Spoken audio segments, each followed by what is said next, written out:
Hi, ഇന്നൊരു video ആയിട്ടാണ് വന്നിരിക്കുന്നത്. ഒരു അഡാർ ഫ്ലോ വീഡിയോ ആണ്. ഭയങ്കര പരീക്ഷണം നടത്തി പൊട്ടിപ്പോയൊരു വീഡിയോ ആണ്.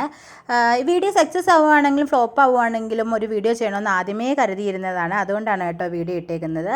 നമ്മൾ എന്താ ഉണ്ടാക്കാൻ പോകുന്നതെന്ന് എല്ലാവർക്കും മനസ്സിലായി കാണും. പിസ്സയാണ് കേട്ടോ. പിസ്സയാണ്. ഞാനിങ്ങനെ കുറച്ച് വീഡിയോ ഒക്കെ സെർച്ച് ചെയ്ത് കണ്ടിട്ട് അതിൽ നിന്ന് എടുത്ത് ചെയ്തതാണ്. അങ്ങനെ ഇതിന് വേണ്ടിയിട്ട് ഒരു ഗ്ലാസ് എടുത്തിട്ടില്ല, മൈദ എടുത്തിട്ടുണ്ട്. മൈദ എടുത്ത് അതിനകത്ത് ഉപ്പും പിന്നെ നമുക്ക് ഇച്ചിരി ബേക്കിംഗ് പൗഡറും പിന്നെ സോഡാപ്പൊടിയും പിന്നെ അതിന് ശേഷം കുറച്ച് ഈസ്റ്റ് കൂടെ ചേർത്തിട്ടുണ്ട്. പിന്നെ പഞ്ചസാര എല്ലാം കൂടെ ചേർത്ത് നന്നായി ഇളക്കി അതിലേക്ക് കുറച്ച് വെള്ളവും കൂടെ ഒക്കെ ചേർത്തിട്ട് ഒരു ഈ കാണുന്ന ഒരു സ്ട്രക്ചറിലായിട്ടോ ഇളക്കി വെച്ചേക്കുന്നത്. എന്നിട്ട് ഏകദേശം ഒരു 10 മിനിറ്റ് റെസ്റ്റ് ചെയ്യാൻ വെച്ചിട്ടുണ്ട്. മാവ് ഒന്ന് പുളിക്കണമല്ലോ, അതിന് വേണ്ടിയിട്ടാണ്. ആ സമയം കൊണ്ട് നമ്മൾ പിസ്സയിലേക്ക് വേണ്ട എല്ലാ വെജിറ്റബിളും കട്ട് ചെയ്തെടുത്തിട്ടുണ്ട്. എല്ലാവർക്കും അറിയാവുന്നതുപോലെ തന്നെ ക്യാപ്സിക്കം വേണമായിരുന്നു, ടൊമാറ്റോ കട്ട് ചെയ്തെടുത്തിട്ടുണ്ട്, പിന്നെ ഒനിയനും വേണമായിരുന്നു. എല്ലാം നല്ല ചില്ലെന്ന് പറഞ്ഞ് ഒരു സ്ലൈസ് രൂപത്തിൽ എടുത്തിട്ടുണ്ട്. അരിഞ്ഞ് എടുക്കുന്ന സമയം കൊണ്ട് മാവ് നമ്മൾ പുളിക്കാനായിട്ട് വെച്ചിട്ടുണ്ട്. പിന്നെ ഇതിന് വേണ്ട സാധനങ്ങളെല്ലാം റെഡിയാക്കാനുള്ള തത്തപ്പാടിലായിരുന്നു. പിന്നെ നമ്മൾ അതിന് വേണ്ടിയിട്ട് ഒരു ഈ പാനിലാട്ടോ ഉണ്ടാക്കുന്നത്. പക്ഷേ ഇതിന് വേണ്ടിയിട്ടുള്ള വൈറ്റ് സോസ് ഉണ്ടാക്കാൻ വേണ്ടിയിട്ട് ഞാൻ ഈ പാൻ തന്നെയാണ് യൂസ് ചെയ്തേക്കുന്നത്. അതിലേക്ക് നമ്മൾ വേണ്ട ബട്ടറൊക്കെ ഒഴിച്ചിട്ടുണ്ട്. 2 ടേബിൾ സ്പൂൺ ബട്ടർ ഒഴിച്ചിട്ട് അതിലേക്കൊരു 2 ടേബിൾ സ്പൂൺ തന്നെ മൈദയും കൂടെ ചേർത്ത് കൊടുത്തിട്ടുണ്ട്. അത് ഒരു വൈറ്റ് സോസ് ഉണ്ടാക്കാൻ വേണ്ടിയിട്ട് ഇതിങ്ങനെ ഞാൻ വീഡിയോ കണ്ടത് കേട്ടോ. അങ്ങനെ ആ വൈറ്റ് സോസ് ഉണ്ടാക്കാൻ വേണ്ടിയിട്ട് അതും കൂടെ നന്നായി ഇളക്കി കൊടുത്ത് ഒന്ന് വേവുന്ന വരെ ഒരു ഉരുണ്ട് വരുന്ന പരുവം ആകുന്നത് വരെ ഞാൻ അത് നന്നായി ഇളക്കി കൊടുത്തിട്ടുണ്ടായിരുന്നു. അത് ഇളക്കി കൊടുത്ത് ഈ പരുവാകുമ്പോഴത്തേക്ക് നമ്മൾ അതിന് വേണ്ടിയിട്ട് ഒരു 1/2 ഗ്ലാസ് പാൽ എടുത്ത് വെച്ചിട്ടുണ്ടായിരുന്നു. ആ പാലും കൂടെ ചേർത്ത് കൊടുത്ത് നന്നായി ഇളക്കിയിട്ടുണ്ട്.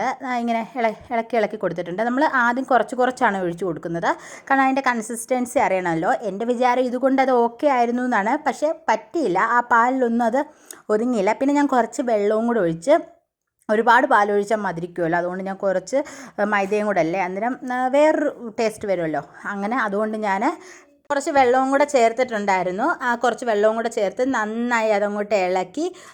പക്ഷേ ഞാൻ വെള്ളം ചേർത്തിട്ട് ഒന്നും കാര്യമില്ലായിരുന്നു. ഇതേപോലെ ഉരുണ്ട് വരുമായിരുന്നു. പിന്നെ ഞാൻ ഇച്ചിരി വെള്ളവും കൂടെ ഒക്കെ ഒഴിച്ച്, അതുകൊണ്ട് കുഴപ്പമില്ലെന്നാണ് ഞാൻ കണ്ട വീഡിയോയിലൊക്കെ പറഞ്ഞത്. പിന്നെ വെള്ളവും കൂടെ ഒക്കെ ഒഴിച്ച് നമുക്ക് അതിനകത്ത് തേക്കാൻ പറ്റുന്നൊരു കൺസിസ്റ്റൻസിലേക്ക് വന്നപ്പോഴത്തേക്ക് ഞാൻ അത് സെറ്റാക്കിയിട്ട് കുറച്ച് അതിനകത്ത് ചില്ലി ഫ്ലെക്സ് കൂടെ ഇട്ട് കൊടുത്തിട്ടുണ്ട്. കാരണം പിസ്സയിൽ നമ്മളെല്ലാം കണ്ടിട്ടുണ്ടല്ലോ ഈ ചില്ലി ഫ്ലെക്സ് ഇങ്ങനെ മേളിൽ കിടക്കുന്നത്. ചില്ലി ഫ്ലെക്സ് മാത്രമല്ല, കുറേ സാധനങ്ങളൊക്കെ കിടക്കുന്ന കണ്ടിട്ടുണ്ട്. പിന്നെ അതൊന്നും നമ്മുടെ കയ്യിലില്ലായിരുന്നു. നമ്മൾ ഉള്ളതൊക്കെ കൊണ്ട് ചെന്ന് ഇളക്കി കൊടുത്തിട്ടുണ്ട്. പിന്നെ പിള്ളേരെ കണ്ണിൽ പൊടിയിടുക, ഇതൊക്കെ ഉള്ളൂ. പിന്നെ നമ്മൾ ഇതിന് വേണ്ടിയിട്ടുള്ള സാധനങ്ങൾ ഇത്രയൊക്കെ മതി കേട്ടോ. ഇതെല്ലാം ഒരു സൈഡിലേക്ക് ഞാൻ ഒതുക്കി പറക്കി വെച്ചിട്ടുണ്ട്.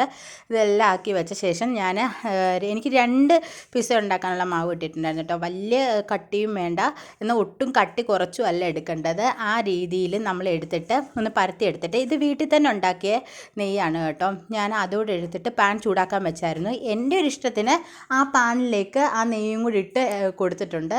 ആ നെയ്യും കൂടി ഇട്ട് കൊടുത്ത് ഒന്ന് വെച്ചു, കാരണം അടിക്ക് പിടിക്കുമെന്ന് പേടിച്ചിട്ടാണ് ഞാൻ ചെയ്തത്.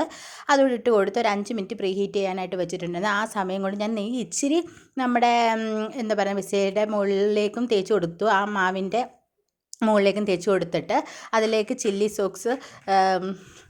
സോക്സും ഇട്ട് കൊടുത്ത് നേരത്തെ തന്നെ നമ്മൾ ഉണ്ടാക്കി വെച്ചിരിക്കുന്ന വൈറ്റ് സോസും കൂടി ഇട്ട് കൊടുത്താണ്ട് ഈ പരുവായിരുന്നു. തേക്കാനേ പറ്റുന്നില്ലായിരുന്നു. പിന്നെ ചില്ലി സോസ് ഉണ്ടാക്കുന്നത് ഇങ്ങനെ, ചില്ലി സോസ് അല്ല ടൊമാറ്റോ സോസ്, സോറി കേട്ടോ എല്ലാവരും ക്ഷമിക്കണം. ടൊമാറ്റോ സോസ് ഉണ്ടാക്കുന്നത് കുറച്ച് ടൊമാറ്റോ സോസ് എടുത്തിട്ട് അതിന് മുകളിൽ കുറച്ച് ചില്ലി ഫ്ലെക്സ് കൂടി ഇട്ട് കൊടുത്തിട്ട് നന്നായി ഇളക്കി എടുത്താൽ മതിയായിരുന്നു. അങ്ങനെ അത് എങ്ങനെയോ വൈറ്റ് സോസൊക്കെ ഇങ്ങനെ തേച്ച് പിടിപ്പിച്ച് എടുത്ത് വെച്ചിട്ടുണ്ട്. പിന്നെ അതിലേക്ക് നമ്മുടെ ചീസ് ഇട്ട് കൊടുത്തിട്ടുണ്ട്. ഞാൻ പരസ്യത്തിലും വീഡിയോസിലൊക്കെ കാണുമ്പോൾ ചീസ് ഇങ്ങനെ നൂല് പോലെ ഇരിക്കുന്ന കാണാം. പക്ഷേ ഞാൻ എപ്പോൾ കടയിൽ ചെന്ന് ചോദിച്ചാൽ ഈ ചീസാണ് എനിക്ക് കിട്ടുന്ന. ചീസിനിപ്പോൾ അവരെന്തെങ്കിലും ചെയ്യുന്നതാണോ എന്തൊന്നും എനിക്കറിഞ്ഞുകൂടാ. ആർക്കെങ്കിലും അതറിയാമെങ്കിൽ ഒന്ന് കമൻറ്റ് ചെയ്യണേ. എൻ്റെ എല്ലാ കാലത്തെയും എപ്പോഴത്തേയും വിഷമമാണ് കേട്ടോ ഇത്.